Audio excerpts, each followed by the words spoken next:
Good morning once again. आज हम लोग चर्चा करेंगे बिहार के परिचय, भूगर्भिक संरचना, भौगोलिक स्वरूप, अपवाह तंत्र और बिहार की मिट्टियाँ। इससे पूर्व में लगभग 10 MCQs करवाए जा चुके हैं। उन 10 क्लासेस को अगर आप कवर नहीं किए हैं तो प्ले लिस्ट में जाके अवश्य कवर कर लें। ये परीक्षा के दृष्टिकोण से बहुत ही आवश्यक है। यहाँ हम लोग ऑप्शन का एक्सप्लेनेशन भी डिस्कस करेंगे ताकि सब्जेक्ट पर समझ बेहतरीन तरीके से हो सके। याद रखें, सभी क्वेश्चन बहुत इंपॉर्टेंट है। यदि किसी भी ऑप्शन या क्वेश्चन पर आपकी समझ है या आप उस प्रश्न को जान रहे हैं तो फास्ट फॉरवर्ड करके वीडियो को देख सकते हैं, लेकिन याद रखें कि बीच में वीडियो स्किप नहीं करें, क्योंकि यहाँ पर जो भी प्रश्न करवाया जा रहा है परीक्षा के दृष्टिकोण से अति महत्वपूर्ण है। तो शुरू करते हैं। पहला प्रश्न है, निम्न कथनों पर विचार करें व कूट के प्रयोग से सही विकल्प का चयन करें। यहाँ पर है, बिहार गंगा के मैदानी भाग में स्थित पूर्वी भारत का एक राज्य है जिसका क्षेत्रफल 94,163 वर्ग किलोमीटर है। दूसरा है कि बिहार भारत में क्षेत्रफल के अनुसार 12वां सबसे बड़ा राज्य है। वहीं जनसंख्या की दृष्टि से भारत में बिहार का दूसरा स्थान है। तीसरा है, बिहार भारत के कुल क्षेत्रफल का 2.86% भू क्षेत्र घेरता है। तो उपयुक्त में कौन से कथन सही हैं? तो यहाँ पर बोला गया है कि 1 और 3 सही है। एक में है 94,163 वर्ग किलोमीटर और तीसरा कहता है कि बिहार भारत के कुल क्षेत्रफल का 2.86% भू क्षेत्र घेरता है। ये दोनों सही है और दूसरा गलत है। इसे डिस्कस करते हैं, ये गलत क्यों है। बिहार गंगा के मध्य मैदानी भाग में स्थित पूर्वी भारत का राज्य है। बिहार का वर्तमान स्वरूप 15 नवंबर 2000 ईस्वी में झारखंड के पृथक होने के बाद आया। आकृति के आधार पर बिहार आयताकार प्रतीत होता है। वर्तमान में बिहार का क्षेत्रफल 94,163 वर्ग किलोमीटर है। यह भारत के कुल क्षेत्रफल का 2.86% है। क्षेत्रफल की दृष्टि से बिहार भारत का 12वां बड़ा राज्य है। 2011 की जनसंख्या के अनुसार बिहार की जनसंख्या 10,40,99,452 है। बिहार उत्तर प्रदेश व महाराष्ट्र के बाद जनसंख्या के मामले में भारत का तीसरा सबसे बड़ा राज्य है, लेकिन लद्दाख के जुड़ जाने के कारण वो 13वां सबसे बड़ा राज्य है। चलते हैं नेक्स्ट प्रश्न की ओर। प्रश्न है कि बिहार के सीमाओं के संबंध में दिए गए कथनों पर विचार करें। बिहार के उत्तर में नेपाल व दक्षिण में झारखंड स्थित है। नेपाल से बिहार के 8 जिले तथा झारखंड से 6 जिले सीमा साझा करते हैं। बिहार के पूर्व में पश्चिम बंगाल व सिक्किम स्थित है तथा पश्चिम में उत्तर प्रदेश स्थित है। पश्चिम बंगाल 3, सिक्किम 1 व उत्तर प्रदेश 8 जिलों के साथ सीमा साझा करते हैं। तो उपर्युक्त में से कौन से कथन सही हैं? यहाँ बोला गया है ना तो 1 और ना ही 2। अब इसका एक्सप्लेनेशन को देखते हैं। वर्तमान में बिहार के उत्तर में नेपाल, दक्षिण में झारखंड, पूर्व में पश्चिम बंगाल और पश्चिम में उत्तर प्रदेश स्थित है। उत्तर प्रदेश से बिहार के 8 जिले सीमा साझा करते हैं। नेपाल से 7 जिले सीमा साझा करते हैं। पश्चिम बंगाल से बिहार के 3 जिले सीमा साझा करते हैं। झारखंड से बिहार के 8 जिले सीमा साझा करते हैं। वर्तमान में बिहार के कुल जिलों की संख्या 38 है। तो इस प्रकार से है फैक्ट, इसे याद रखना है। अब मानचित्र को सामने रख करके आप देख सकते हैं कि उत्तर प्रदेश से जुड़े हुए जिलों कौन से हैं, नेपाल से जुड़े जिले कौन से हैं, पश्चिम बंगाल एवं झारखंड से जुड़े हुए जिले कौन कौन से हैं। चलिए नेक्स्ट प्रश्न है, बिहार राज्य का सबसे पूर्वी व पश्चिमी जिला क्रमशः है। डी में है किशनगंज व कैमूर। किशनगंज होगा सबसे पूर्वी और कैमूर होगा पश्चिमी। एक्सप्लेनेशन में बताया गया है कि बिहार राज्य में 38 जिले हैं। बिहार का देशांतरीय विस्तार यहाँ पे बताया गया है कि 83 डिग्री 19 मिनट 50 सेकंड से 28 डिग्री 17 मिनट 40 सेकंड पूर्व है। बिहार का किशनगंज जिला सबसे पूर्वी जिला है तथा बिहार का पश्चिमी जिला कैमूर है। किशनगंज पूर्व में पश्चिम बंगाल व उत्तर में नेपाल के साथ सीमा साझा करता है। ये बताया गया है किशनगंज के बारे में, है ना। ये पश्चिम बंगाल और साथ ही साथ नेपाल के साथ सीमा साझा करता है। कैमूर के बारे में बताया गया है उत्तर प्रदेश के साथ ये सीमा साझा करता है। नेक्स्ट प्रश्न है, निम्नलिखित में कौन कौन नेपाल के साथ सीमा साझा करता है? तो यहाँ पर दिया गया है ऑप्शन 1 सही है, जिसमें है पश्चिमी चंपारण, पूर्वी चंपारण, सुपौल, है ना। सुपौल के बाद आता है स्थान अररिया का, अररिया के बाद आता है मधुबनी, है ना। दरभंगा नहीं होगा, कटिहार नहीं होगा। देखिए, बिहार उत्तर की ओर से नेपाल के साथ सीमा साझा करता है। नेपाल के साथ बिहार के कुल 7 जिले सीमा साझा करता है, जो इस प्रकार है। सर्वप्रथम पश्चिम से अगर शुरुआत करेंगे, उत्तर पश्चिम क्षेत्र से, तो आएगा पश्चिमी चंपारण, पूर्वी चंपारण, सीतामढ़ी, उसके बाद आएगा मधुबनी, फिर सुपौल है, अररिया है, और लास्ट में पूर्व की ओर किशनगंज है। ये सभी नेपाल के साथ सीमा साझा करते हैं। नेपाल से जुड़े भारतीय राज्यों के सीमाओं में बिहार की सीमा सर्वाधिक लंबी है, यानी नेपाल के साथ जो सीमा लगती है भारत के अन्य राज्यों से, उनमें सर्वाधिक सीमा बिहार की है। अब यहाँ पे बताया है कि इन सीमाओं की लंबाई, तो उत्तर प्रदेश से इनकी सीमा लगती है वो 551 किलोमीटर है नेपाल के साथ। उत्तराखंड के साथ जो सीमा लगती है वो है 275 किलोमीटर। बिहार के साथ, जैसा कि उपयुक्त बताया गया है, 726 किलोमीटर। सिक्किम के साथ नेपाल की सीमा 99 किलोमीटर। पश्चिम बंगाल के साथ है 100 किलोमीटर। नेक्स्ट है कि नेपाल के साथ भारत की कुल सीमा की लंबाई 1751 किलोमीटर है। टोटल पूछ दे भारत के साथ तो होगा 1751 किलोमीटर। अगला क्वेश्चन है, बिहार की उत्तर दक्षिण व पूर्व पश्चिम लंबाई क्या है? तो यहाँ पर बताया गया है 145 किलोमीटर उत्तर दक्षिण व 483 किलोमीटर पूर्व पश्चिम ये लंबाई है। प्रश्न है, निम्न कथनों पर विचार कीजिए और सत्य कथनों की कूट के माध्यम से चुनिए। पहला है कि तिरहुत, पटना व मुंगेर प्रमंडल में जिलों की संख्या 6 है। सारण, पूर्णिया, दरभंगा और कोसी प्रमंडल में जिलों की संख्या 3 है। यहाँ पर सत्य कथन चूज करना है, तो बताया गया है सिर्फ एक सही है, यानी कि तिरहुत, पटना व मुंगेर प्रमंडल में जिलों की संख्या 6 है। दूसरा गलत है। अब देखते हैं गलत क्यों है। बिहार में कुल प्रमंडल की संख्या 9 है। तिरहुत, पटना, मुंगेर, मगध, सारण, दरभंगा, कोसी, भागलपुर, पूर्णिया, तिरहुत, पटना, मुंगेर प्रमंडल में जिलों की संख्या 6 है। बाकी सारण, दरभंगा, कोसी प्रमंडल में जिलों की संख्या 3 है ना। ऑप्शन में क्या दिया गया था? यहाँ पर देखिए, सारण, दरभंगा और कोसी में प्रमंडलों की संख्या 3 है सही रूप से।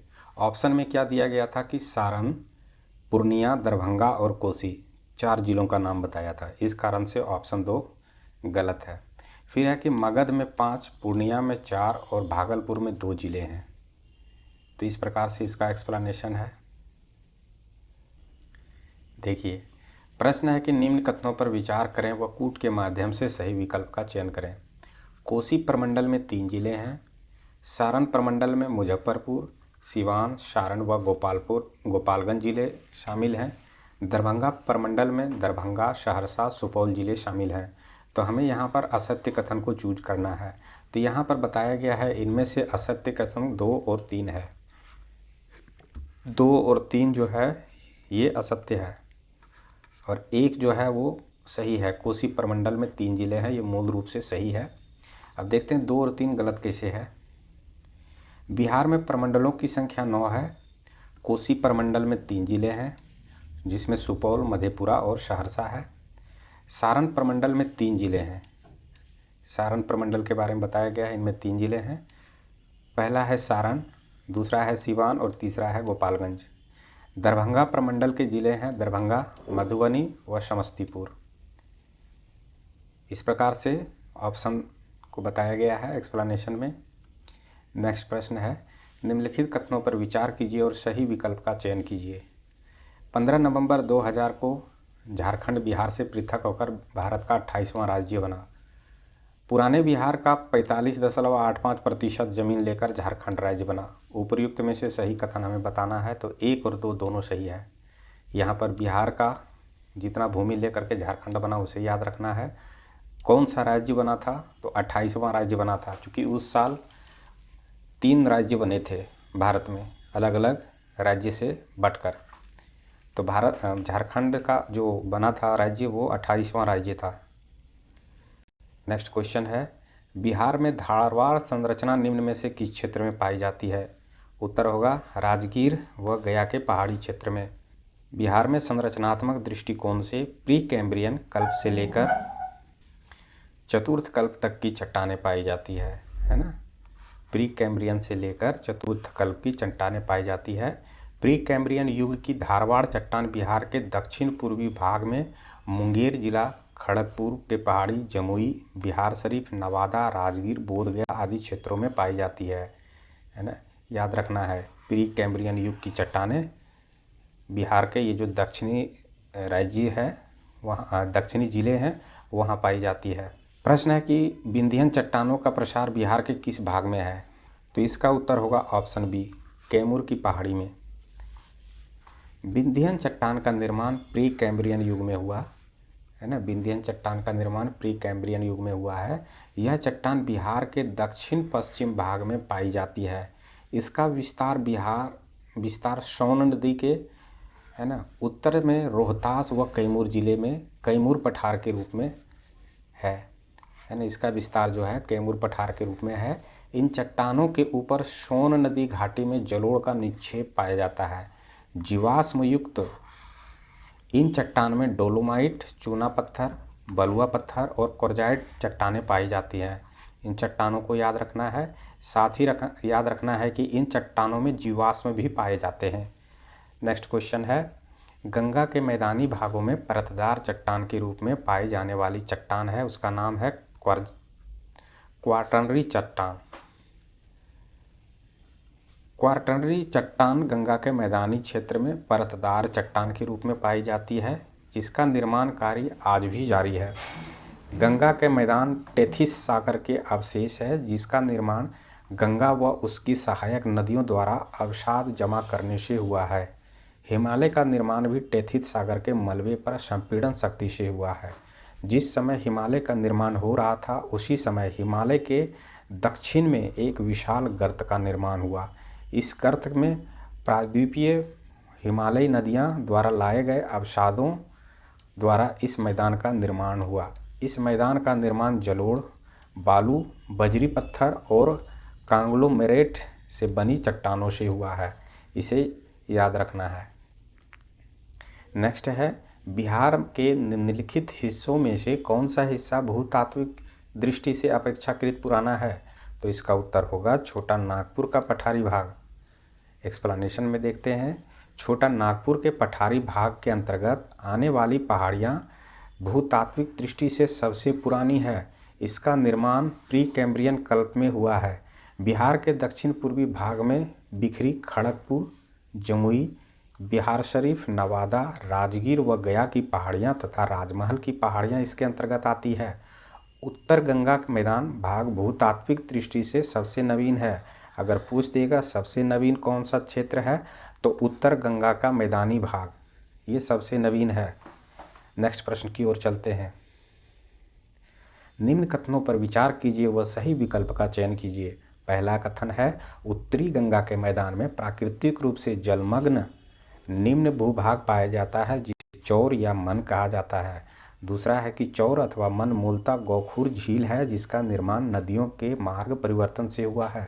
तो यहाँ पर हमें असत्य कथन को बताना है। असत्य कथन इनमें से है ना तो एक और ना ही दो। ये दोनों अपने आप में सही है, मूल रूप से सही है। एक्सप्लेनेशन को देखते हैं। देखिए, उत्तर गंगा के मैदान में प्राकृतिक रूप से जलमग्न निम्न भूभाग पाया जाता है जिसे चौर या मन कहा जाता है। चौर का प्रमुख उदाहरण पश्चिमी चंपारण का लखनी चौर अथवा मन मूलतः गोखुर झील है। इसका निर्माण नदियों के मार्ग में परिवर्तन होने से हुआ है। ये मीठे एवं गहरे जल के प्रमुख स्रोत हैं। उदाहरण के लिए यहाँ पर दिया गया है टेटरिया मन, मधुपुर मन, पिपरा मन, सिमरी मन इत्यादि। नेक्स्ट क्वेश्चन है, निम्न कथनों पर विचार करें व दिए गए कूट की सहायता से सही विकल्प का चयन करें। बिहार राज्य में 13 जिले आंतरिक जिले हैं जिसकी सीमा किसी और राज्य अथवा देश से नहीं लगती। दूसरा है कि पटना जिले की सीमा 9 जिलों से लगती है। तो कौन से कथन सत्य हैं? तो यहाँ पे बोला है सिर्फ 2। पहला गलत है।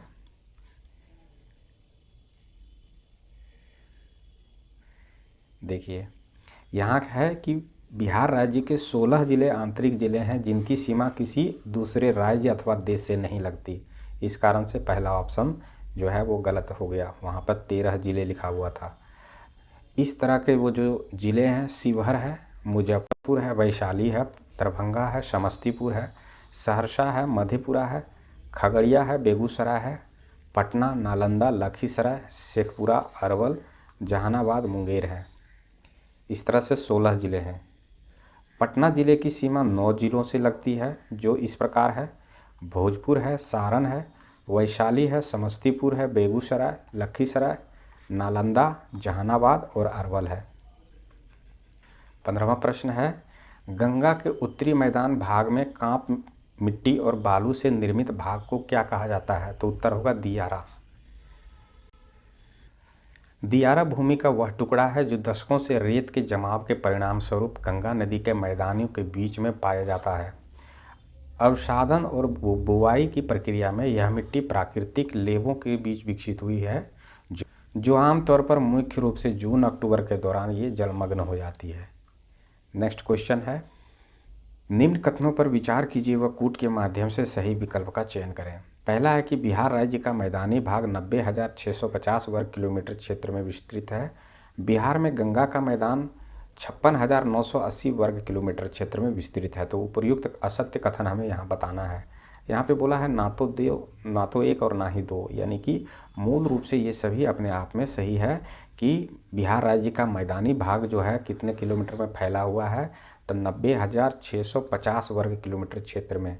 अगर गंगा का उत्तरी मैदान की बात कर लिया जाए तो 56,980 वर्ग किलोमीटर क्षेत्र में ये विस्तृत है। एक्सप्लेनेशन को देखते हैं। बिहार राज्य का 3 प्रारूपों में प्राकृतिक विभाजन किया जा सकता है। बिहार के उत्तर में शिवालिक व तराई क्षेत्र तथा दक्षिण में पठारी भागों की अधिकता, मध्य में गंगा का विशाल मैदान जिसका क्षेत्रफल 90,650 वर्ग किलोमीटर है। यह मैदान गंगा के प्रवाह के कारण 2 भागों में बंट जाती है। बिहार में गंगा के उत्तरी मैदान का क्षेत्रफल 56,980 वर्ग किलोमीटर है तथा दक्षिणी मैदान का क्षेत्रफल 33,670 वर्ग किलोमीटर है। यहाँ पे ये किलोमीटर दोनों बटे हुए क्षेत्रों को याद रखना है कि सर्वाधिक क्षेत्रफल किस क्षेत्र का है, उत्तर का है कि दक्षिण का है, ये भी प्रश्न में पूछा जा सकता है ना। चलते हैं नेक्स्ट प्रश्न की ओर। बिहार के उत्तरी मैदानी भाग में पश्चिम से पूर्व की ओर बढ़ते क्रम में दोआब का सही क्रम कौन सा है? तो इसका उत्तर होगा ऑप्शन ए, है ना। ऑप्शन ए में दिया गया है घाघरा, गंडक दोआब, गंडक कोसी दोआब, कोसी महानंदा दोआब। तो ये तीनों जो है ये सही है। एक्सप्लेनेशन में देखते हैं। बिहार के मध्य में प्रवाहित होने वाली गंगा नदी के उत्तर व दक्षिण में से जो नदियाँ मिलती है ये दोनों मैदानों को बांटने का कार्य करती है। उत्तरी गंगा के मैदान में घाघरा, गंडक, कोसी, महानंदा आदि नदियाँ दोआबों का निर्माण करती है। पश्चिम से पूर्व की ओर दोआबों का क्रम है घाघरा गंडक दोआब, गंडक कोसी दोआब, कोसी महानंदा दोआब। नेक्स्ट प्रश्न है, बिहार के उत्तर पश्चिम में स्थित हरहा नदी की घाटी को कहा जाता है? तो उत्तर होगा दून घाटी, है ना। किस क्षेत्र में है? उत्तर पश्चिम में स्थित हरहा नदी घाटी, है ना, इसे कहा जाता है दून घाटी। एक्सप्लेनेशन को देखते हैं। पश्चिमी चंपारण के उत्तरी सीमा उत्तर पश्चिमी बिहार पर हिमालय पर्वत शिवालिक श्रेणी का विस्तार है। इस शिवालिक श्रेणी का विस्तार 932 किलोमीटर क्षेत्र पर है। हिमालय से निकलने वाली नदियां द्वारा इसे अनेक स्थानों पर काट छांट दिया गया है। शिवालिक पर्वत पर 3 उप विभागों में बांटा गया है। पहला है रामदून की पहाड़ी, और दूसरा है हरहा घाटी या दून की घाटी, और तीसरा है सोमेश्वर श्रेणी। तो इसी में से दूसरा जो है ये पश्चिमी चंपारण के उत्तरी सीमा पर स्थित क्षेत्र को कहा जाता है दून की घाटी, है ना। नेक्स्ट प्रश्न है, निम्न कथनों पर विचार कीजिए तथा कूट के माध्यम से विकल्प का चयन करें। पहला है बिहार की औसत ऊंचाई समुद्र तल से 173 फीट यानी कि 53 मीटर है। दूसरा है बिहार के उत्तर में शिवालिक श्रेणियाँ स्थित है तथा दक्षिण में पठारी प्रदेशों का विस्तार है। तीसरा है बिहार के मध्य से गंगा नदी गुजरती है जो बिहार को 2 भागों में विभक्त करती है। उपर्युक्त में से कौन से कथन सही है? तो इसका उत्तर होगा ऑप्शन बी, 1, 2 और 3 तीनों सही है। एक्सप्लेनेशन को देखते हैं। बिहार के उच्चावच में अनेक प्रकार की विविधताएं पाई जाती है। बिहार में पर्वत, पठार और मैदानी सभी प्रकार की भू आकृतियां पाई जाती है। यद्यपि अधिकांश भूभाग मैदानी है, लेकिन उत्तर में स्थित शिवालिक श्रेणी, दक्षिण में स्थित संकरी पठारी क्षेत्र भू आकृतिक विविधता उत्पन्न करती है।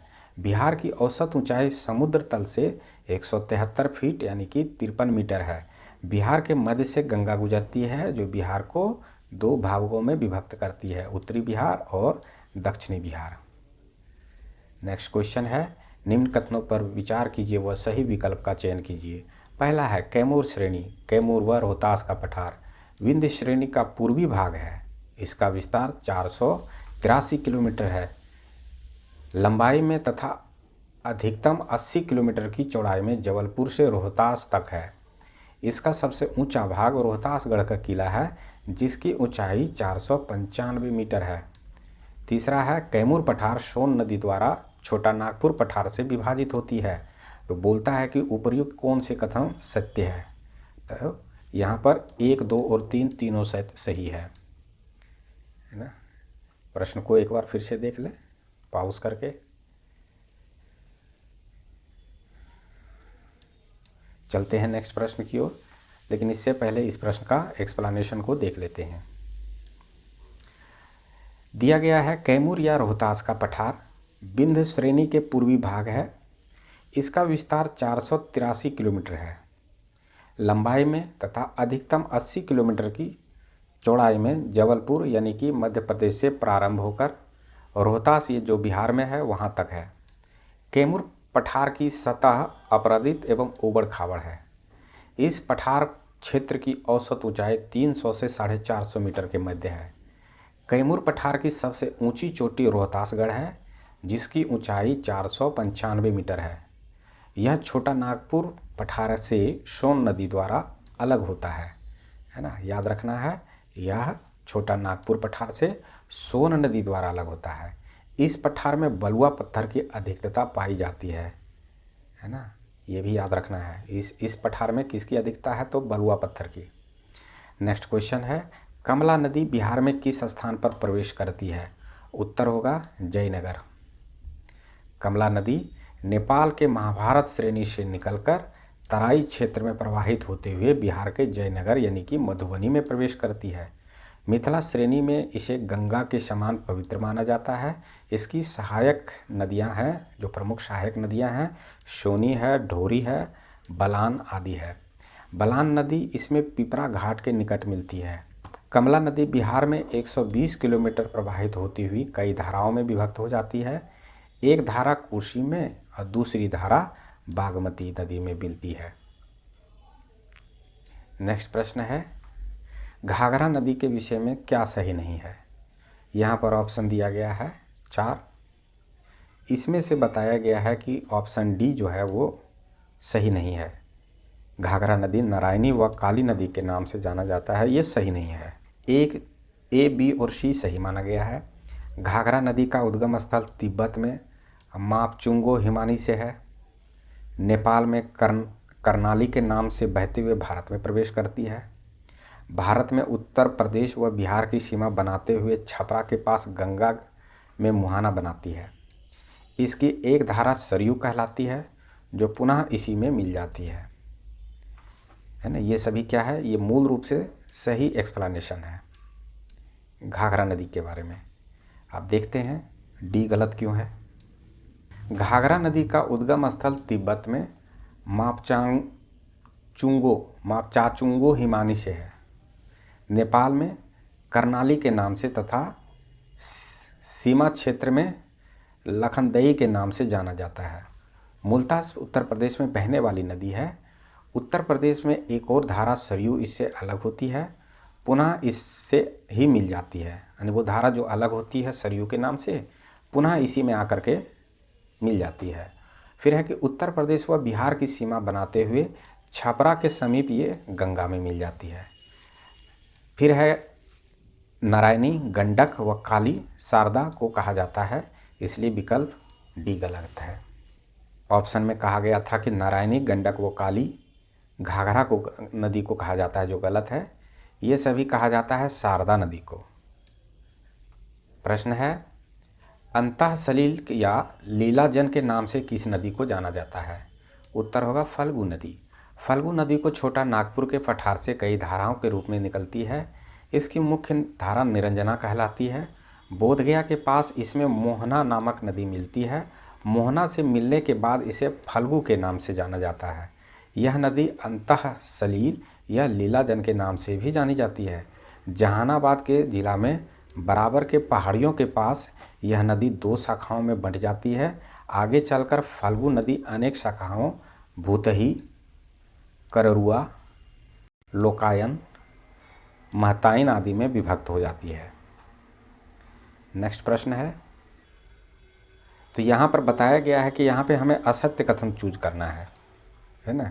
ऑप्शन में है कोई भी कथन असत्य नहीं है, यानी कि ये अपने आप में सभी सत्य है, मूल रूप से सत्य है। देखते हैं, कोशी नेपाल में गोसाईनाथ सप्तकोशिकी स्थान से निकलती है, अतः कोशी का नाम भी कौशिकी है।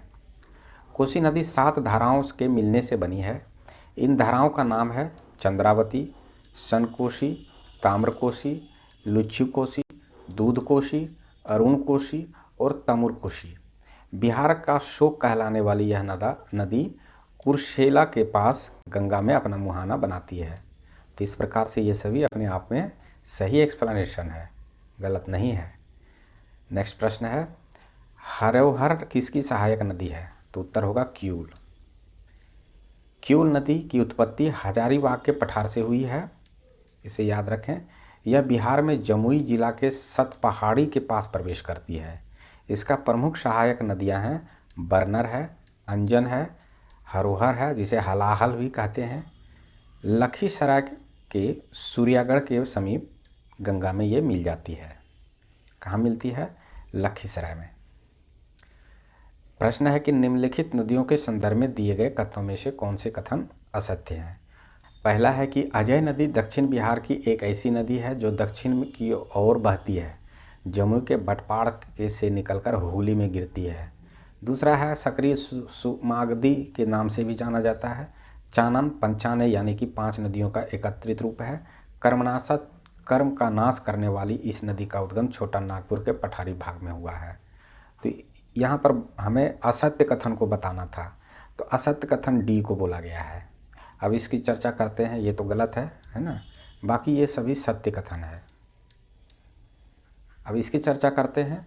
अजय नदी, यह नदी जमुई के बाटबाड़ से निकलती है। यह नदी बिहार के झारखंड में देवघर जिला में प्रवेश करती है। अजय यावती व अजयमती के नाम से भी ये जानी जाती है। दक्षिण बिहार की एक ऐसी नदी जो दक्षिण की ओर बहती हुई हुगली के मुहाना बनाती है। इस नदी का विशेषता बताया गया है अजय नदी के बारे में। फिर है सकरी नदी। सकरी नदी का उद्गम झारखंड के छोटा नागपुर पठार का उत्तरी भाग है। यह नदी सुमागधी के नाम से भी जाना जाती है। फिर है चानन नदी। चानन नदी के बारे में बोला है, इसे पंचाने भी कहा जाता है। इसका मूल नाम पंचानन है। यह नदी 5 धाराओं के मिलने से विकसित हुई है। कर्मनाशा नदी, इसके बारे में बोला गया है कि कर्मनाशा का अर्थ होता है कर्म का नाश करने वाला। यह नदी विंध्याचल की पहाड़ियों में सारोदाग यानी कि कैमूर से निकलकर चौसा बक्सर के पास गंगा में मिलती है। याद रखें, कर्मनाशा नदी कहाँ आके मिलती है? तो गंगा में ये जो मिलती है बक्सर के चौसा के जगह है वहाँ पर। नेक्स्ट क्वेश्चन है बिहार के किस जिले में गंगा नदी की लंबाई सर्वाधिक है? तो पटना होगा। बिहार में गंगा चौसा बक्सर के निकट प्रवेश करती है। गंगा बिहार में राज्य में पटना जिले में सर्वाधिक लंबाई के साथ प्रवाहित होती है तथा उसके बाद भागलपुर में गंगा सर्वाधिक लंबी प्रवाहित होती है। पटना में गंगा की सर्वाधिक लंबाई 99 किलोमीटर है। याद रखें, पटना के बाद सर्वाधिक लंबाई कहाँ है? तो भागलपुर में है। प्रश्न है कि गंगा बिहार राज्य के कितने जिलों से होकर प्रवाहित होती है? तो उत्तर होगा 12 जिले। ये भी प्रश्न अक्सर बीपीएससी में पूछा जाता है, रिपीट होते रहता है, कभी एसएससी में होगा, कभी बिहार दरोगा में होगा, कभी सचिवालय में होगा। तो इस प्रश्न को ध्यानपूर्वक देखना है। प्रश्न तो ऐसे सभी महत्वपूर्ण हैं, है ना, यहाँ पे कोई भी ऐसा प्रश्न नहीं है। जैसे घटना चक्र में क्या होता है ना कि कई बार कई प्रश्नों का रिपीटेशन होता है, इसलिए कहा जाता है कि वीडियो को बीच में स्किप करके मत भागिए। चलिए, बिहार में बक्सर में प्रवेश कर गंगा 12 जिलों में प्रवाहित होते हुए कटिहार से बाहर बंगाल में चली जाती है। बिहार में गंगा की कुल लंबाई 445 किलोमीटर है ना। बिहार में गंगा की कुल अपवाह क्षेत्र जो है वो याद रखें 15,165 है वर्ग किलोमीटर। बिहार राज्य में बक्सर, भोजपुर, सारण, पटना, वैशाली, समस्तीपुर, बेगूसराय, लखीसराय, खगड़िया, मुंगेर, भागलपुर और कटिहार जिलों से होकर गंगा नदी प्रवाहित होती है। इन जिलों का नाम अवश्य आप रट लें, यानी या फिर वीडियो को पॉज करके देख लें, समझना है। निम्नलिखित कथनों पर विचार कीजिए व कूट के प्रयोग से सही विकल्प का चयन करें। यहाँ पे 4 विकल्प दिए गए हैं, है ना। तो इसमें से बताया गया है कि उपर्युक्त कथनों में से कौन से कथन सत्य हैं। तो बी बताया गया है 1, 2, 3। 1, 2, 3 जो है वो सत्य है। चौथा को गलत बताया गया है। घाघरा उत्तर बिहार की ऐसी नदी है जो सबसे पश्चिम में गंगा में से मिलती है। फिर है कि उत्तर बिहार में गंगा से मिलने वाली सबसे पूर्वी नदी महानंदा है।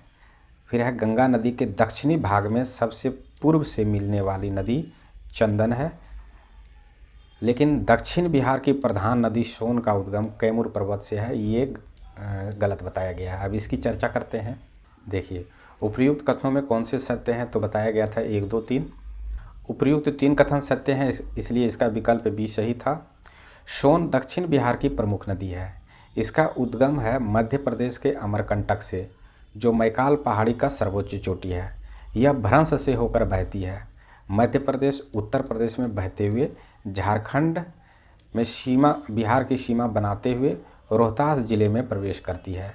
सोन नदी की कुल लंबाई जो है 784 सोन नदी की कुल लंबाई 784 किलोमीटर है, जो बिहार में 202 किलोमीटर है। तो यहाँ पर क्या दिया गया है सोन नदी के बारे में। दक्षिण बिहार की ये तो प्रमुख नदी है। इसका उद्गम जो है मध्य प्रदेश के अमरकंटक से है, मैकाल की पहाड़ी की सर्वोच्च चोटी से। लेकिन ऑप्शन में दिया गया था दक्षिण बिहार की प्रधान नदी सोन नदी का उद्गम कैमूर पर्वत के शिखर से है, जो कि गलत है। चलते हैं नेक्स्ट प्रश्न की ओर। प्रश्न है निम्न कथनों में से कौन सा सही नहीं है। तो यहाँ पर डी को बोला गया है। बाकी बात ये जो है ए, बी और सी मूल रूप से सही है। राजगीर के ब्रह्मकुंड का औसत तापमान 47 डिग्री सेंटीग्रेड है। नवादा स्थित ककोलत की ऊंचाई 47 मीटर है। बिहार में चौसी नदी द्वारा सर्वाधिक मलबे अपने तली पर निक्षेपित करती है। ये सभी सही है। अब गंडक नदी 220 किलोमीटर लंबाई तक बिहार व उत्तर प्रदेश की सीमा बनाती है, ये गलत है। अब देखते हैं ये गलत क्यों है। तो गंडक नदी 7 धाराओं के मिलने से बनी है। सप्त गंडकी, काली गंडकी, नारायणी, शालिग्रामी, सदानीरा आदि कई नामों से जाने जाने वाली गंडक नदी की उत्पत्ति नेपाल के अन्नपूर्णा श्रेणी के मानगमोट और कुताई के मध्य हुई है। गंडक नदी वाल्मीकि वन्य जीव अभयारण्य से होते हुए, है ना, बिहार में उत्तर प्रदेश के साथ सीमा बनाते हुए बहती है और सोनपुर में गंगा में मिल जाती है। उत्तर प्रदेश के साथ बिहार की सीमा 120 किलोमीटर तक निर्धारित करती है ना। जबकि ऑप्शन में क्या दिया हुआ था 220 किलोमीटर, इस कारण से ये गलत है। होना क्या चाहिए था 120 किलोमीटर। नेक्स्ट प्रश्न है बिहार के प्रमुख जलकुंड व स्थान में असत्य को चुनिए। तो यहाँ पर बताया गया है डी असत्य है। ब्रह्मकुंड मुंगेर में है, ये गलत है। बाकी बात जो है मखदूम कुंड राजगीर में है, ऋषि कुंड मुंगेर में है, अग्निकुंड गया में है, ये सभी सही हैं। अब देखते हैं ब्रह्मकुंड के बारे में कहाँ है ये। तो ब्रह्मकुंड राजगीर में है ना, मुंगेर में ना हो करके ये राजगीर में है। इसके अलावा सूर्य कुंड भी है, ये भी राजगीर में है। मखदूम कुंड ये भी राजगीर में है। नानन कुंड, गौमुख कुंड ये सभी राजगीर में है। लक्ष्मण कुंड मुंगेर में है। है ना। सीता कुंड भी मुंगेर में है। फिर है रामेश्वर कुंड, ये भी मुंगेर में है। ऋषि कुंड, ये भी मुंगेर में है। जन्म कुंड, ये भी मुंगेर में है। भीम कुंड, ये भी मुंगेर में है। अग्नि कुंड कहाँ है, तो ये गया में है। तो इस प्रकार से जो कुंड हैं, इन्हें एक दो बार आप ध्यान से देख लें या पॉज करके इस वीडियो को देख लें, या हो सके तो किसी बुकलेट में लिख करके। चलते हैं नेक्स्ट प्रश्न की ओर।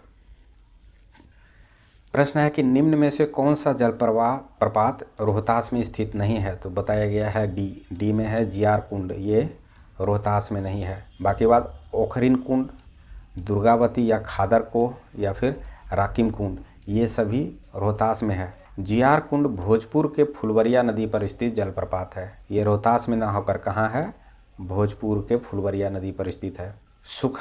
सुखलदरी यानी कन्हर नदी, धुआं कुंड, काब नदी, दुर्गावती, खादर को, राकिम कुंड, ओखरिन कुंड, सुआर व तेलहर कुंड आदि रोहतास जिले में स्थित जलप्रपात है। तो ये सभी जो जलप्रपात है ये सभी रोहतास जिले में है। नेक्स्ट प्रश्न है, बिहार के उत्तरी गंगा के मैदान में निम्नलिखित में कौन सी मिट्टी नहीं पाई जाती है, तो उत्तर होगा बलथर मिट्टी। बलथर मिट्टी छोटा नागपुर पठार और गंगा के दक्षिण मैदान के मिलन क्षेत्र में पाई जाती है। इस मिट्टी का विस्तार औरंगाबाद के भागलपुर से तक 5 से 15 किलोमीटर तक संकीर्ण पट्टी के रूप में पाया जाता है। इसे लाल मिट्टी या पीली मिट्टी के नाम से जाना जाता है। इस मिट्टी में हल्के कंकड़ मिले होते हैं। इसमें लाल रंग की अधिकता भी होती है। इस मिट्टी की प्रकृति अम्लीय होती है। यह मिट्टी जल सोखने में सक्षम होती है। इस मिट्टी में लोहे के अंश भी पाए जाते हैं। चूँकि लाल रंग है इस कारण से लोहा तो पाया ही जाएगा। और अपरदन की अधिकता के कारण इस मिट्टी में कृषि की संभावना कम होती है। इस मिट्टी में मुख्य रूप से मक्का, ज्वार, बाजरा, आलू आदि की फसलें उगाई जाती है। ये था बलथर मिट्टी के बारे में। नेक्स्ट प्रश्न की ओर चलते हैं। बिहार पूर्वी भारत का एक प्रमुख राज्य है। इसका अक्षांशीय व देशांतर विस्तार बताएं, तो इसका उत्तर सी है। 24 डिग्री 20 मिनट 10 सेकंड से 27 डिग्री 31 मिनट 15 सेकंड उत्तरी अक्षांश व 83 डिग्री 19 मिनट 50 सेकंड से 88 डिग्री 17 मिनट 40 सेकंड पूर्वी देशांतर। बाकी बात ये तो बताया ही जा चुका है। इसका क्षेत्रफल 94.16 लाख हेक्टेयर है बिहार का। निम्न में से कौन सही सुमेलित नहीं है, तो यहाँ पर दिया गया है मधुबनी, सीतामढ़ी, बेगूसराय और जहानाबाद। तो इसमें से उत्तर सही होगा ऑप्शन डी, 1 और 4। 1 और 4 सुमेलित नहीं है। अब देखते हैं इसका एक्सप्लेनेशन को। सही सुमेलन इस प्रकार है। मधुबनी दरभंगा प्रमंडल के अंतर्गत आता है। सीतामढ़ी तिरहुत प्रमंडल के अंतर्गत आता है। बेगूसराय मुंगेर प्रमंडल के अंतर्गत और जहानाबाद मगध प्रमंडल के अंतर्गत। मधुबनी को क्या बता दिया था, कोसी प्रमंडल के अंतर्गत, इसलिए एक ऑप्शन गलत था। और जहानाबाद को बता दिया था पटना प्रमंडल के अंतर्गत, इस कारण से ये गलत था। नेक्स्ट प्रश्न की ओर चलते हैं। निम्न कथनों पर विचार करें व कूट के माध्यम से सही विकल्प का चयन करें। यहाँ पर असत्य कथन हमें बताना है। तो बोला गया है पूर्णिया व भागलपुर प्रमंडल पश्चिम बंगाल से सीमा संबंध करती है। फिर है कि शिवहर सिर्फ 2 जिलों से सीमा साझा करने वाला एकमात्र आंतरिक जिला है। फिर है दक्षिण बिहार का सबसे छोटा क्षेत्रफल वाला जिला शेखपुरा है। तो उपर्युक्त में से कौन से कथन सत्य हैं, तो 1, 2, 3 सभी को असत्य माना गया है। एक्सप्लेनेशन को देखते हैं। पूर्णिया एकमात्र मंडल है जिसका सीमा पश्चिम बंगाल से लगता है। यहाँ पर क्या दिया था, पूर्णिया व भागलपुर प्रमंडल, इस कारण से ये गलत हो गया। शिवहर एक आंतरिक जिला है जो 3 जिलों पूर्वी चंपारण, मुजफ्फरपुर व सीतामढ़ी के साथ संबंध करता है। यहाँ पर क्या दिया था, शिवहर सिर्फ 2 जिलों के साथ सीमा साझा करने वाला एकमात्र आंतरिक जिला है, इस कारण से भी ये गलत था, है ना। ये 3 जिलों से सीमा साझा करता है, जो कि है पूर्वी चंपारण, मुजफ्फरपुर और सीतामढ़ी। फिर है दक्षिण बिहार का सबसे छोटा क्षेत्रफल वाला जिला अरवल है। यहाँ पर दिया गया था शेखपुरा, जिस कारण से ये गलत है, होना चाहिए था अरवल। है ना। शेखपुरा इसके बाद सबसे छोटा जिला है, अतः तीनों कथन जो है वो गलत है। निम्न में से कौन सा एक जिला पटना से सीमा संबंध नहीं करती, तो यहाँ पर नवादा के बारे में बताया गया है। बिहार की राजधानी पटना से सीमा बनाने वाले 9 जिले हैं। अरवल है, जहानाबाद, नालंदा, लखीसराय, बेगूसराय, समस्तीपुर, वैशाली, सारण, भोजपुर। नवादा झारखंड राज्य से सीमा लगाने वाला जिला है ना। ये चूँकि सबसे दक्षिण के जिलों में से एक जिला नवादा भी है जो झारखंड की सीमा लगाता है। नेक्स्ट प्रश्न है, निम्न में से कौन सही सुमेलित नहीं है, तो यहाँ पर बी को बोला है। बिहार का सबसे दक्षिणी जिला जमुई है, जो गलत है। बाकी बात सब, बिहार का सबसे उत्तरी जिला जो है पश्चिमी चंपारण है ना, इसे याद रखना है। बिहार का सबसे पूर्वी जिला किशनगंज, इसे याद रखना है, एक बार ये बीपीएससी में पूछ चुका है। बिहार का सबसे पश्चिमी जिला कैमूर है। बिहार का सबसे दक्षिणी जिला जमुई नहीं है, बिहार का सबसे दक्षिणी जिला है गया, है ना, गया है। गया झारखंड राज्य से लगा हुआ जिला है। दक्षिण बिहार का सर्वाधिक क्षेत्रफल वाला जिला गया है, ये भी याद रखना है कि दक्षिणी बिहार का सर्वाधिक क्षेत्रफल वाला जिला कौन सा है, तो गया जिला है। पटना जिला के संदर्भ में दिए गए निम्न कथनों पर विचार करें व कूट के माध्यम से सही विकल्प का चयन करें।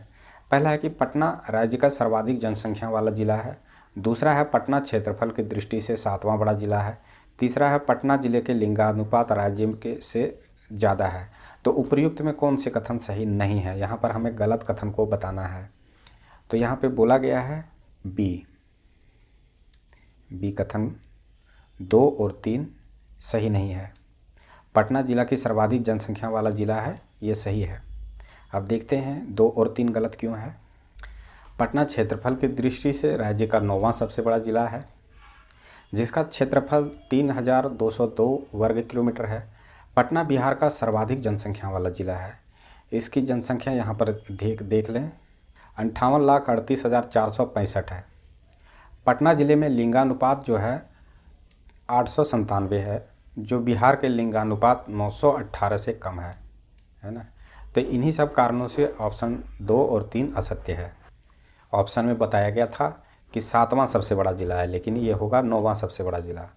साथ ही बताया गया था कि पटना ज़िले का लिंगानुपात राज्य से ज़्यादा है, लेकिन राज्य से कम है। जो राज्य का लिंगानुपात है उसके तुलना में पटना ज़िले के लिंगानुपात कम है। चलते हैं नेक्स्ट प्रश्न की ओर। बिहार के संदर्भ में निम्न कथनों में से कौन सा सही है, कूट के विकल्प से सही विकल्प का चयन करें। तो यहाँ पर बोला गया है 1 और 2 दोनों सही है, यानी कि समुद्र तल से राज्य की ऊंचाई 173 फीट है। बिहार गंगा हुगली नदी मार्ग से जुड़ा हुआ है। नेक्स्ट प्रश्न है, बिहार की भूगर्भिक संरचना के संदर्भ में दिए गए कथनों पर विचार कीजिए और कूट के प्रयोग से सही विकल्प का चयन करें। बिहार में पाई जाने वाली चट्टानों को 4 प्रमुख संरचनात्मक समूह में बांटा जाता है। दूसरा है राज्य के सबसे बड़े क्षेत्र में धारवाड़ समूह की चट्टानें विस्तृत हैं। तीसरा है टर्सरी क्रम की चट्टानें राज्य के दक्षिण पश्चिम में विस्तृत है। तो प्रयुक्त में से कौन से कथन सत्य हैं, तो बोला गया है केवल 1 सही है ना, सिर्फ 1 सही है। 2 और 3 को गलत माना गया है। अब देखते हैं 2 और 3 गलत क्यों है। बिहार में पाई जाने वाली चट्टानें 4 प्रमुख संरचनात्मक समूह की में रखा गया है। पहला धारवाड़ चट्टान, दूसरा विंध्यन चट्टान, तीसरा टर्सरी और चौथा है क्वाटरनरी चट्टान। क्वाटरनरी चट्टानें बिहार के मध्य गंगा के मैदानी भागों से होकर व्यापक तौर पर विस्तृत है। ये बताया गया है क्वाटरनरी चट्टानों के बारे में। यह सर्वाधिक क्षेत्र में व्याप्त है। टर्शियरी क्रम की चट्टानों के बारे में बोला गया है राज्य के उत्तर पश्चिमी भाग में, राज्य के दक्षिण पश्चिम भाग में विंध्यन समूह की चट्टानों का विस्तार है ना। टर्सरी क्रम की चट्टानें राज्य के उत्तर पश्चिम भाग में और राज्य के दक्षिण पश्चिम भाग में विंध्यन समूह के चट्टानों का विस्तार है। अब विंध्यन समूह के जो चट्टान है वो कहाँ है, तो रोहतास और कैमूर जिले में ये विस्तृत है ना। इस प्रकार दक्षिण बिहार के कगारी क्षेत्र में धारवाड़ क्रम की बिखराव है। इस प्रकार से 2 और 3 गलत है। इसे भी एक बार पॉज करके देख लें। फैक्ट के रूप में भी अगर आप रट लेते हैं एग्जामिनेशन से 10-5 दिन पहले, तो भी आपको एग्जामिनेशन में ऑप्शन आप सही करके आएंगे। नेक्स्ट प्रश्न की ओर चलते हैं। खड़गपुर की पहाड़ी तथा जमुई, नवादा व राजगीर की पहाड़ियों में कौन से समूह का चट्टान पाया जाता है, तो उत्तर होगा धारवाड़।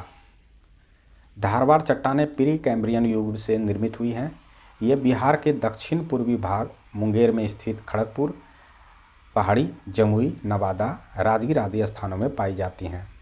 स्लेट, क्वार्जाइट आदि धारवाड़ समूह की चट्टानें हैं। नेक्स्ट प्रश्न है, बिहार के भूगर्भिक संरचना के संदर्भ में दिए गए निम्न तथ्यों पर विचार कीजिए। यह किस प्रकार के चट्टान समूहों को इंगित करते हैं? दिया गया है आगरा किला, दिल्ली का लाल किला, सांची स्तूप आदि ऐतिहासिक स्मारक इसी क्रम के चट्टानों से निर्मित हुए हैं। दूसरा है क्वार्जाइट, डोलोमाइट, बालू पत्थर, चूना पत्थर की बहुलता पाई जाती है। तो ये सभी है विंध्यन क्रम की चट्टानों की विशेषता, है ना। लिखा गया है कि बिहार में विंध्यन श्रेणी की चट्टानें सोन नदी के उत्तर पश्चिम में स्थित रोहतास, कैमूर में पाई जाती है। बालू पत्थर, क्वार्जाइट, डोलोमाइट, चूना पत्थर आदि इस समूह की चट्टानें हैं। इस समूह की चट्टानों का प्रयोग सासाराम, आगरा, दिल्ली तथा जयपुर में निर्मित ऐतिहासिक स्मारकों तथा सारनाथ, सांची के बौद्ध स्तूपों में किया जाता है। नेक्स्ट है, बिहार में हिमालय के शिवालिक क्षेत्र में स्थित सोमेश्वर, भिखना कोठी तथा मवाद क्या है? तो इसका उत्तर होगा दर्रे हैं ये सभी। बिहार के उत्तर पश्चिम भाग में स्थित पश्चिमी चंपारण जिले के उत्तरी भाग में स्थित शिवालिक श्रेणी के विस्तार 132 वर्ग किलोमीटर क्षेत्र में है। स्थानीय उच्चावच के आधार पर इसे निम्नलिखित 3 उप विभागों में बांटा गया है। पहला है रामनगर दून, दूसरा है सोमेश्वर श्रेणी दून, हरहा घाटी। सोमेश्वर श्रेणी का शीर्ष भाग बिहार एवं नेपाल के बीच सीमा का निर्धारण करता है। इसकी सर्वोच्च चोटी की ऊंचाई कितनी है? तो 874 मीटर है। इस श्रेणी में नदियों के अपरदन के फलस्वरूप अनेक दर्रों का निर्माण हुआ है, जिसमें सोमेश्वर, भिखना कोठी तथा मवाद प्रमुख है। नेक्स्ट क्वेश्चन है, बिहार की निम्न पहाड़ियों को उनके अवस्थिति जिलों के साथ सुमेलित कीजिए। तो यहाँ पर है मंदना पहाड़ी, जेठियन पहाड़ी, चकाई पहाड़ी और खड़गपुर की पहाड़ी। यहाँ पर डी को बताया गया है। मंदना पहाड़ी का बांका में है, ये जेठियन पहाड़ी गया में है, चकाई पहाड़ी जमुई में है, खड़गपुर की पहाड़ी मुंगेर में है। प्रश्न है कि बिहार के निम्न हिस्सों में से कौन सा हिस्सा भूतात्विक दृष्टि से अपेक्षाकृत पुराना है? तो इसका उत्तर होगा मुंगेर की पहाड़ी। नवादा मुंगेर पहाड़ी क्रम दक्षिण में नवादा जिले में प्रारंभ होकर उत्तर में गंगा नदी तक फैला हुआ है। इसमें अनेक पहाड़ी श्रृंखला स्थित है, जिसमें खड़गपुर की पहाड़ी, गिद्धेश्वर की पहाड़ी, शेखपुरा की पहाड़ी, चकाई पहाड़ी प्रमुख है। खड़गपुर पहाड़ी का विस्तार मुंगेर से लेकर के जमुई तक है। ये पहाड़ियाँ भूतात्विक दृष्टि से बिहार का सबसे पुराना भाग है। ये धारवाड़ क्रम की चट्टानों से निर्मित है। ये सब याद रखना है खड़गपुर की पहाड़ी के बारे में। नेक्स्ट प्रश्न है, निम्नलिखित भू आकृतियों में से किसके द्वारा बिहार राज्य का दक्षिण पूर्वी भाग घिरा है? उत्तर होगा राजमहल पहाड़ी। राजमहल की पहाड़ी बिहार व झारखंड के पूर्वी भाग में स्थित है। यह बिहार का भागलपुर व बांका तथा झारखंड के साहेबगंज जिले में विस्तृत है। राजमहल पहाड़ी के से बिहार राज्य का दक्षिण पूर्वी भाग घिरा हुआ है। राजमहल पहाड़ी में कोयले के निक्षेप पाए जाते हैं। राजमहल पहाड़ी ऐतिहासिक रूप से भी प्रसिद्ध है। यह संथाल आदिवासियों का केंद्र था। 1855-56 में संथाल विद्रोह यहीं पर हुआ था, इसी क्षेत्र में हुआ था, है ना। इसे याद रखना है। नेक्स्ट क्वेश्चन है, बिहार की तराई मिट्टी के संदर्भ में दिए गए कथनों पर विचार करें व कूट के प्रयोग से सही उत्तर का चयन करें। पहला है, तराई मिट्टी दक्षिण के पठारी क्षेत्र के कगार की तलछट्टी मिट्टी है। इसका रंग हल्का पीला तथा भूरा होता है। इसकी उर्वरकता मध्यम श्रेणी की होती है। उपर्युक्त में से कौन से कथन सत्य हैं? तो इसका उत्तर होगा ऑप्शन बी, केवल 2। इसका रंग हल्का पीला तथा भूरा होता है। इसकी उर्वरकता मध्य श्रेणी की होती है। अब यहाँ बोला गया है कि तराई श्रेणी दक्षिण के पठारी क्षेत्रों के कगार की तलछट्टी मिट्टी है, ये गलत है। इसका एक्सप्लेनेशन को देखते हैं, ये गलत क्यों है। दलदली या तराई मिट्टी बिहार की उत्तरी सीमा के सहारे पश्चिमी चंपारण से किशनगंज तक 5 से 8 किलोमीटर की चौड़ी पट्टी के रूप में मिलती है। उत्तरी सीमा के सहारे है, ऑप्शन में दिया गया था दक्षिणी के पठारी क्षेत्र में। इसका रंग हल्का पीला तथा भूरा है। इस मिट्टी के ज़्यादातर भागों में कंकड़ और तथा रेत की मात्रा अधिक पाई जाती है। इस मिट्टी की उर्वरकता मध्यम श्रेणी की होती है। सुंदरी मिट्टी के संदर्भ में कौन सा कथन असत्य है? पहला है बलसुंदरी मिट्टी, नवीन जलोढ़ मिट्टी का ही स्वरूप है, जिसमें चूने की मात्रा 30% से अधिक होती है। इस मिट्टी की प्रकृति अम्लीय व रंग हल्का भूरा और सफ़ेद होता है। आम, लीची, केले बागानों के लिए उपयुक्त है। तो यहाँ पर हमें बताना है कि सही उत्तर का चयन करें। असत्य में सही उत्तर बताना है ऑप्शन ए। 1 और 2 जो है असत्य है, 3 जो है मूल रूप में सत्य है, प्राकृतिक रूप में ये सही है। आम, लीची व केले के बागानों के लिए बलसुंदरी मिट्टी उपयुक्त है। आप देखते हैं ये असत्य क्यों है। 1 और 2, बलसुंदरी मिट्टी पुरानी जलोढ़ मिट्टी ही है, जिसमें चूने की मात्रा 30% से अधिक होती है। पुरानी जलोढ़ मिट्टी के जगह पर ऑप्शन में नवीन जलोढ़ मिट्टी दिया गया है। इस कारण से ऑप्शन गलत है। बारीकी से ध्यान रखना होता है, क्वेश्चन को सही और गलत करने में यही एक बड़ा रोल प्ले करता है। इस मिट्टी की प्रकृति क्षारीय तथा हल्के भूरे व सफ़ेद रंग का होता है। यह मिट्टी पूर्णिया के दक्षिणी भाग, दरभंगा, सहरसा, मुजफ्फरपुर के दक्षिणी भाग, सारण, चंपारण के दक्षिणी भाग, दक्षिण पश्चिम भाग में पाई जाती है। इस मृदा में आम, लीची तथा केले के बागान मुख्य रूप से पाए जाते हैं। धान, गेहूं, मक्का, ईख, तंबाकू भी इस क्षेत्र की मुख्य फसलें हैं, है ना। इस प्रकार से बलसुंदरी मिट्टी के बारे में जानकारी आपको रखनी है। नेक्स्ट प्रश्न है, खादर यानी कि नवीन जलोढ़ का सर्वाधिक विस्तार कहाँ पाया जाता है। तो यहाँ पर दिया गया है सहरसा है, पूर्णिया है, खगड़िया है ना। नदियों द्वारा प्रतिवर्ष बाढ़ के पश्चात छोड़ी गई अवसादों से निर्मित मिट्टी को नवीन जलोढ़ या खादर मिट्टी कहा जाता है। इसमें अनेक महत्वपूर्ण खनिज तत्व होते हैं। इस मिट्टी का रंग भूरा रंग होता है। इसमें चीका की प्रधानता होती है, कहीं कहीं बालू भी अधिक मात्रा में मिलती है। इस मिट्टी का विस्तार जो है गंगा घाटी, गंडक, बूढ़ी गंडक, कोसी और महानंदा के निचली घाटी में पाया जाता है।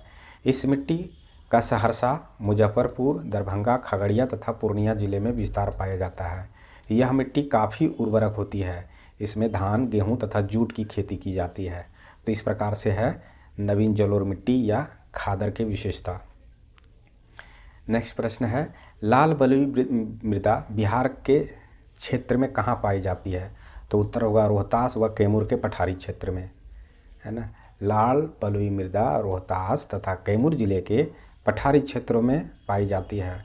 यह मृदा में बालू की मात्रा अधिक होने के कारण यह अनुपजाऊ होती है। यह मृदा में ज्वार, बाजरा तथा मोटे अनाजों की खेती होती है।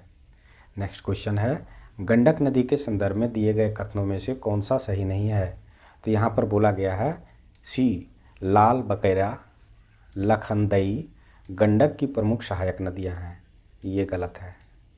बाकी बात जो है, गंडक नदी की उत्पत्ति नेपाल के अन्नपूर्णा श्रेणी से होती है, याद रखें, ये सही है। फिर है सप्तगंडकी, नारायणी, सदानीरा के नाम से भी जानी जाती है, ये भी सही है।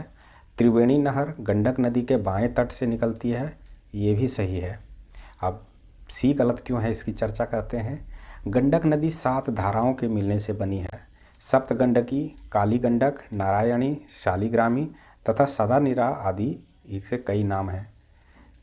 गंडक नदी की उत्पत्ति नेपाल के अन्नपूर्णा श्रेणी में मानंगमोट और कुंताल नेपाल में तिब्बत की सीमा में के मध्य से हुई है। इसकी बिहार में कुल लंबाई 260 किलोमीटर है। गंडक भैंसा लोटन पश्चिम चंपारण के पास बिहार में प्रवेश करती है ना। भैंसा लोटन नाम याद रखें, एकदम भयंकर नाम है। फिर है त्रिशूली नदी गंडक की सहायक नदी है। लाल बकैया व लखनदई बागमती की सहायक नदी है। यहाँ पे क्या दे दिया था कि लाल बकैया लखनई गंडक की सहायक नदी है, जो कि गलत है ना। इस कारण से ये ऑप्शन गलत हो गया। लाल बकैया और लखनदई बागमती की सहायक नदी है। नेक्स्ट प्रश्न की ओर चलते हैं। नेक्स्ट प्रश्न है, निम्न में से कौन सा एक मुंगेर में नहीं है। तो इसका उत्तर होगा नानक कुंड, ये मुंगेर में नहीं है। बाकी बात श्रृंगार ऋषि कुंड, लक्ष्मण कुंड, पंचतर कुंड, इसकी चर्चा प्रीवियस में भी किया जा चुका है, ये सभी मुंगेर में है। तो सबसे पहले देखते हैं, मुंगेर में स्थित मुख्य जल कुंड है जन्म कुंड, ऋषि कुंड, भीम बांध, रामेश्वर कुंड, सीता कुंड, लक्ष्मण कुंड, भरारी कुंड, पंचतर कुंड तथा श्रृंगार ऋषि कुंड।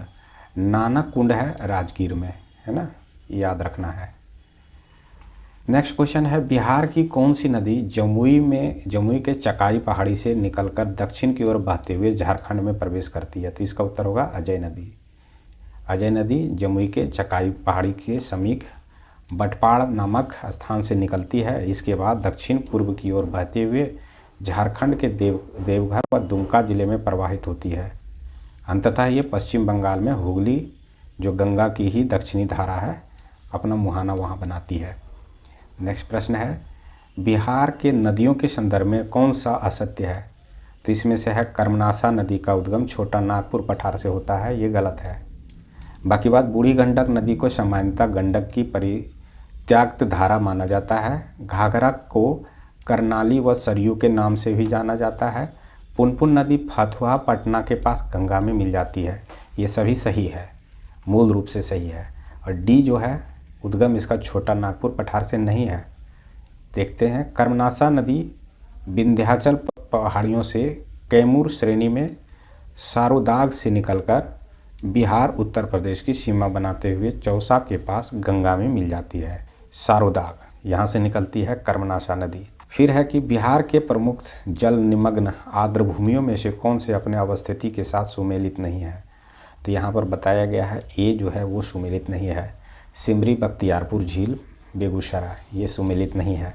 ब्रह्मपुरा मन मुजफ्फरपुर, ये सही है। उदयपुर झील पश्चिमी चंपारण, ये भी सही है। राघोपुर वैशाली, ये भी सही है ना। अब देखते हैं सिमरी बख्तियारपुर झील के बारे में। भारत में राष्ट्रीय आर्द्र भूमि संरक्षण कार्यक्रम के तहत 115 आर्द्र भूमि चिन्हित किए गए हैं। इसके तहत 115 में से 3 आर्द्र भूमि क्षेत्र बिहार में संरक्षित हैं, जिसमें है कांवर ताल बेगूसराय, बरैया ताल वैशाली और कुशेश्वर स्थान दरभंगा।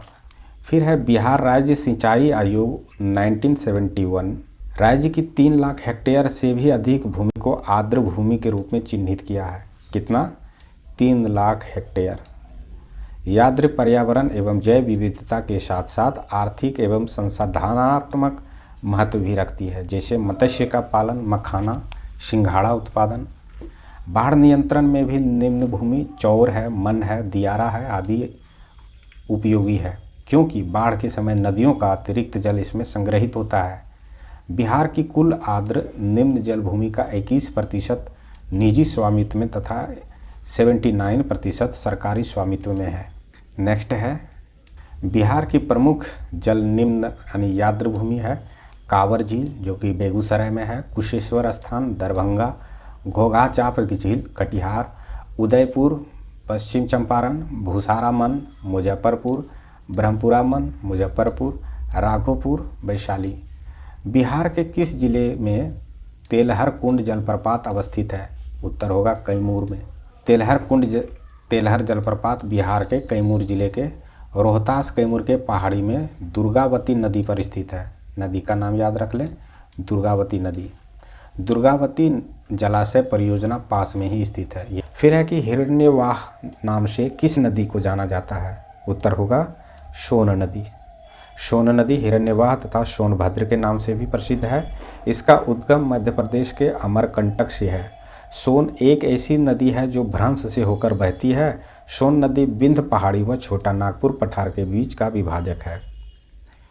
प्रश्न है कि बिहार में स्थित पहाड़ियों के संदर्भ में दिए गए कथनों पर विचार करें। ठीक है, कथन है क्या? पहला है रामशिला, प्रेतशिला, भूतशिला, ब्रह्मयोनि, वैभवगिरी, सोनगिरी आदि पहाड़ियाँ राजगीर में स्थित है। दूसरा है जहानाबाद व गया की सीमा पर बराबर तथा नागार्जुनी पहाड़ी स्थित है। उपर्युक्त में से सही कथन कौन है? तो बी को सही माना गया है ना, एक को गलत माना गया है। देखते हैं, जेठियन हिंडाज की पहाड़ी, हल्दिया की पहाड़ी गया की प्रमुख पहाड़ी है। गया शहर के आसपास में रामशिला, प्रेतशिला, भूतशिला, कटारी, ब्रह्मयोनि पहाड़ियाँ स्थित है। इसी क्रम में जहानाबाद और गया जिले के सीमा पर बराबर जिले में नागार्जुन की पहाड़ियाँ हैं। वैभवगिरी, सोनगिरी, विपुलगिरी, रत्नागिरी, उदयगिरी तथा पीर की पहाड़ी राजगीर गिरियक पहाड़ी क्षेत्र की प्रमुख पहाड़ियाँ हैं, है ना। तो अब पहला प्रश्न में गलत क्यों था? यहाँ पे दिया गया था राजगीर, होना चाहिए था गया शहर। नेक्स्ट प्रश्न है, बिहार की निम्न नदियों को उनके उद्गम स्थान से सुमेलित करें। ऑप्शन का सही सुमेलित यहाँ पर बताया गया है।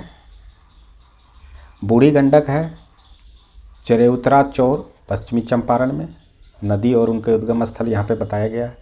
पुनपुन उद्गम स्थल चौराहा पहाड़ी पलामू, अजय उद्गम स्थल बाटवाड़ा पहाड़ी जमुई, च्यूल हजारीबाग पठार, फल्गु छोटा नागपुर पठार से, गंडक अन्नपूर्णा श्रेणी नेपाल से, कोशी गोसाईनाथ नेपाल से, सोन अमरकंटक मध्य प्रदेश से, महानंदा दार्जिलिंग हिल से, बागमती महाभारत श्रेणी नेपाल से। इन नदियों की उत्पत्ति स्थल आप एक बार ध्यानपूर्वक देख लें, है ना, पॉज करके देख लें। चलिए चलते हैं अगले प्रश्न की ओर।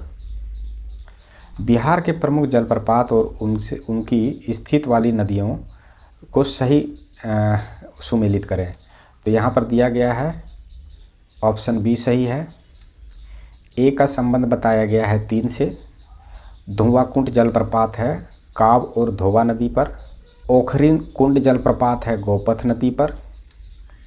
तेलहर कुंड जलप्रपात है पश्चिमी सुआप नदी पर। और सुखलदरी जलप्रपात है कन्हर नदी पर, है ना। इस प्रकार से यहाँ पे दिया गया है, इसे आप देख सकते हैं। धुआंकुंड जलप्रपात काब व धोबा नदी पर जो ताराचंडी रोहतास में है। ओखरीन कुंड जलप्रपात है गोपथ नदी पर रोहतास में। तेलहर कुंड जलप्रपात है पश्चिमी सुआर नदी कैमूर में। सुखलदरी जलप्रपात है कन्हर नदी रोहतास में। नेक्स्ट है बिहार के प्रसिद्ध जलप्रपात में कौन रोहतास में स्थित है। तो 1, 4 और 5 को सही माना गया है। रोहतास के बारे में है धुआंकुंड है, फिर है राकिम कुंड है और दुर्गा कुंड है, दुर्गावती है। ये सभी जलप्रपात है रोहतास में। बाकी बात काकोलत और करकटगढ़ इसके बारे में देखते हैं। बिहार में जलप्रपात मुख्यतः सीमांत पठारी क्षेत्र रोहतास कैमूर नवादा आदि जिलों में पाया जाता है। रोहतास में पाए जाने वाले जलप्रपात प्रमुख हैं जैसे मांझर कुंड है, धुआं कुंड है, तूतला भवानी है, कशिश महादेव खो है, सुखलदरी है, राकिम कुंड है, दुर्गावती है, काकोलत है ना नवादा में, और करकटगढ़ है कैमूर में। तो इस प्रकार से इन दोनों का नाम याद रखना है। काकोलत कहाँ है तो नवादा में है, और करकटगढ़ कहाँ है तो कैमूर में स्थित है। नेक्स्ट प्रश्न की ओर चलते हैं।